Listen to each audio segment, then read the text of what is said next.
फैसलाबाद धरना केस पर जो अदालती फ़ैसला है उस पर अमल दरामद के लिए और तहक़ीक़ात के लिए एक तहक़ीक़ाती कमीशन बनाया गया है, जिसकी सरबराही रिटायर्ड आईजी अख्तर शाह और 7 मेंबरान में साबिक़ आईजी ताहिर आलम ख़ान और एडिशनल सेक्रेटरी दाखिला खुशहाल ख़ान कर रहे हैं। ये मेंबर हैं 2 और एक सरबराह हैं इसके। ये कमीशन बना दिया गया है, ये फैक्ट फाइंडिंग करेगा, रिपोर्ट अदालत में जमा करवाएगा।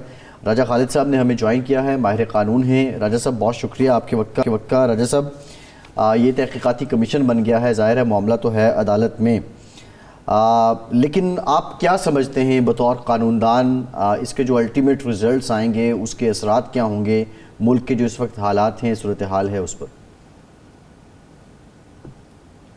जी, मैं ये समझता हूँ कि सुप्रीम कोर्ट का जो कंसर्न है वो अपनी जगह। सुप्रीम कोर्ट ने एक बड़ी एग्जॉस्टिव किस्म की जजमेंट पास कर रखी है फैसलाबाद धरना के हवाले से। फिर ये जो अदालत के हुक्म पे कमीशन बनाया गया, यकीनन इससे कानून की बालादस्ती और अक्कासी का एक तरह का ऐलान है। लेकिन यहाँ सोचने की बात जो है, जो बहुत इम्पोर्टेंट हमारा कंसर्न है, वो ये कि इस वक्त मुल्क पाकिस्तान बहुत सारे मल्टीपल इश्यूज उनमें घिरा हुआ है। हमारी माशी सूरत हाल आपके सामने है कि हम डिफॉल्ट होते होते बाल बाल बचे हैं। पाकिस्तान की माशी सूरत हाल कतई इस वक्त भी तसल्ली बख्श नहीं है और दाखिली तौर पे हम एक बड़े इंतशार से बचे। लेकिन उसके बाद आपको पता है कि किस तरह से एयर बेसिस पे अटैक्स हुए, किस तरह से हमारे जो मिलिट्री फोर्सेस थी उनके जवानों को शहीद किया गया, पुलिस पे हमलावर हुए दहशतगर्द, पुलिस की चौकियों और थानों पे हमलावर हुए, पुलिस और फौज दहशतगर्दी का निशाना बन रही है। फिर ये है कि आज जो इलेक्शंस हैं वो एक अरसे से ये सोचा जा रहा था, हर बंदा तजब्जुब का शिकार था कि शायद पाकिस्तान में इलेक्शन ना हो पाए। वो इलेक्शन होने जा रहे हैं, एक डेट कंफर्म कर दी सुप्रीम कोर्ट और पाकिस्तान ने भी, इलेक्शन कमीशन ने भी, अटॉर्नी जनरल ने भी गवर्नमेंट की तरफ से स्टेटमेंट दे दी कि हम पूरी तरह से असिस्ट करेंगे, अपनी एड और हेल्प एक्सटेंड करेंगे in the favour of the election commission. जो हमारा काम है पुरअमन, फेयर, फ्री और ट्रांसपेरेंट इलेक्शन करवाना, वो निगरान गवर्नमेंट का काम है और वो हम करेंगे। तो पुरअमन इलेक्शन का इनेकाद यकीनन एक कठिन मरहला है। इन सब मराइल को, इन सारे चैलेंजेस को सामने रखते हुए मैं ये कहता हूँ कि we have to move forward. हमें किसी गर्दाब में नहीं फंसना चाहिए, हमें कोई जो एक गड़े मुर्दे नहीं उखाड़ने चाहिए और एक नया पिंडोरा बॉक्स खोलने की शायद जरूरत नहीं है। इस वक्त बहुत सारे केसेस हैं सुप्रीम कोर्ट ऑफ पाकिस्तान के सामने, हाई कोर्ट्स के सामने, सिविल कोर्ट्स के सामने। इस वक्त आम आदमी देखें कि वो इंसाफ के लिए बेचारा पिट रहा है, उसे इंसाफ का हसूल मुश्किल लग रहा है। जी, वैसा सवाल ये भी है जो आप बात कर रहे थे, उसको बेशक कंटिन्यू कीजिएगा।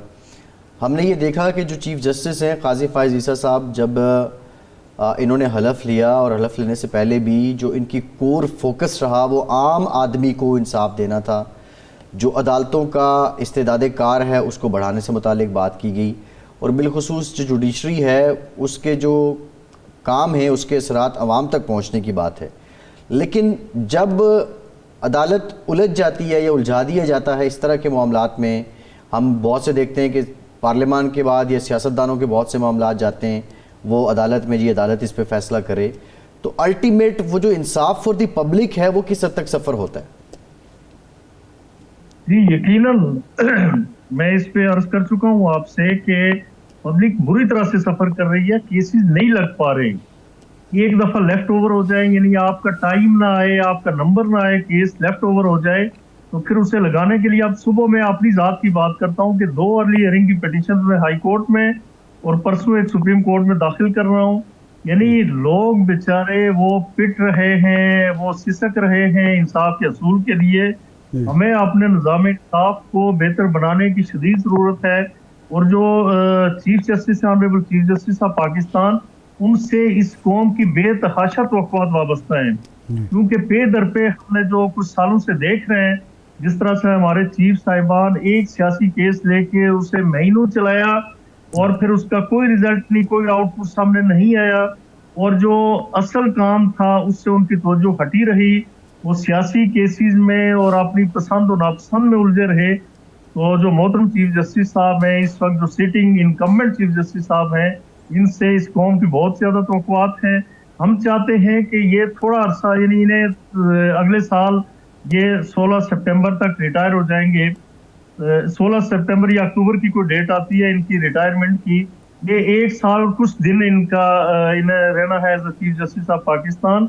तो इस अरसे में हमारा कम से कम इसका कोई हुलिया ठीक करके जाए जुडिशरी का। और तवक्को है इनसे, यानी पूरी कौम इस वक्त तवक्कुआत वाबस्ता करके बैठी हुई है कि आप हमारी जुडिशरी का नक्शो निगार, इसका कम्प्लेक्शन, इसका होलिया, इसके कद्दोकाल, इसमें बेहतरी लाएंगे। तो मेरी जाती राय ये है, जी सबके साथ और अंदाज में मेरी राय ये है कि हमें इन मामलात में उलझे बगैर या किसी के कहने में, यानी मशवरे देने वाले भी लोग होते हैं हर तरह से, हमें फोकस करना चाहिए। हमारी जुडिशरी को, मैं पूरी जुडिशरी की बात करता हूँ, फोकस करना चाहिए जो पब्लिक एट लार्ज है उससे के हसूल इंसाफ के लिए, उसके लिए हमें कोशिश करनी चाहिए। राय साहब, एक बात तो चीफ साहब सही कहते हैं ना कि ये जो धरने होते हैं, इंतशार की सियासत होती है, इसकी वजह से हमारी इकानमी भी मुतासर होती है, लॉ एंड ऑर्डर सिचुएशन ख़राब होती है, हुकूमतों को काम करने का मौका नहीं मिलता, इंतज़ामिया उलझी रहती है। अगर एक सिलसिला ये बंद हो जाता है इस कमीशन की सिफारशात की रोशनी में, तो ये तो बेहतर नहीं है, अवाम इससे मुतमईन नहीं होंगे। हर रोज़ कोई उठता है और धरना लेके आ जाता है। मैं आपकी बात से बिल्कुल इत्तेफाक करता हूँ। हमने खुद सफर किया, आप भी पिंडी, इस्लामाबाद, ट्विन सिटीज के वासियों को पता है कि वो 3 माह जो धरना रहा वहाँ पे फैजाबाद पुल पे, उसने कितना हमें थकाया। मुझे इस्लामाबाद से पिंडी ट्रेवल करते हुए 3-3 घंटे लगते थे। उन दिनों मेरे प्रॉब्लम भी था, कोई कॉलर का वो पेन था, मोरों का प्रॉब्लम था। तो मैं इतना तंग हो जाता, 3 घंटे एक साइड से और 3 घंटे आप दूसरी साइड से सफर करें। 6 घंटे आप जो 20-30 मिनट का सफर है वो 6 घंटों में मुकम्मल करें। तो ये जाहिर है ये बातें सारी अपनी जगह मौजूद हैं कि एक इलेक्टेड गवर्नमेंट को टॉपल डाउन करने के लिए धरने सजाए जाए। लेकिन देखें, वो जो करने वाला था वो साहब भी दुनिया से चले गए, बाकी भी रिटायर होंगे। लेकिन मेरी जो है वो मैं ये कहना चाहता हूँ कि जो टॉप प्रायोरिटी होनी चाहिए, जो फर्स्ट फॉरमोस्ट हमारी प्रायोरिटी होनी चाहिए, वो ये है कि आम आदमी को इंसाफ, ताकि हमारी जो अदलिया है वो जो मशहूर हो गया कि केस चलता है, दादा दायर करता है तो पोता उसकी तारीखों पे हाजिर हो रहा होता है। और जो मशहूर मकूला है इस हवाले से कि justice delayed is a justice denied. तो ये सारी चीजें खत्म होनी चाहिए।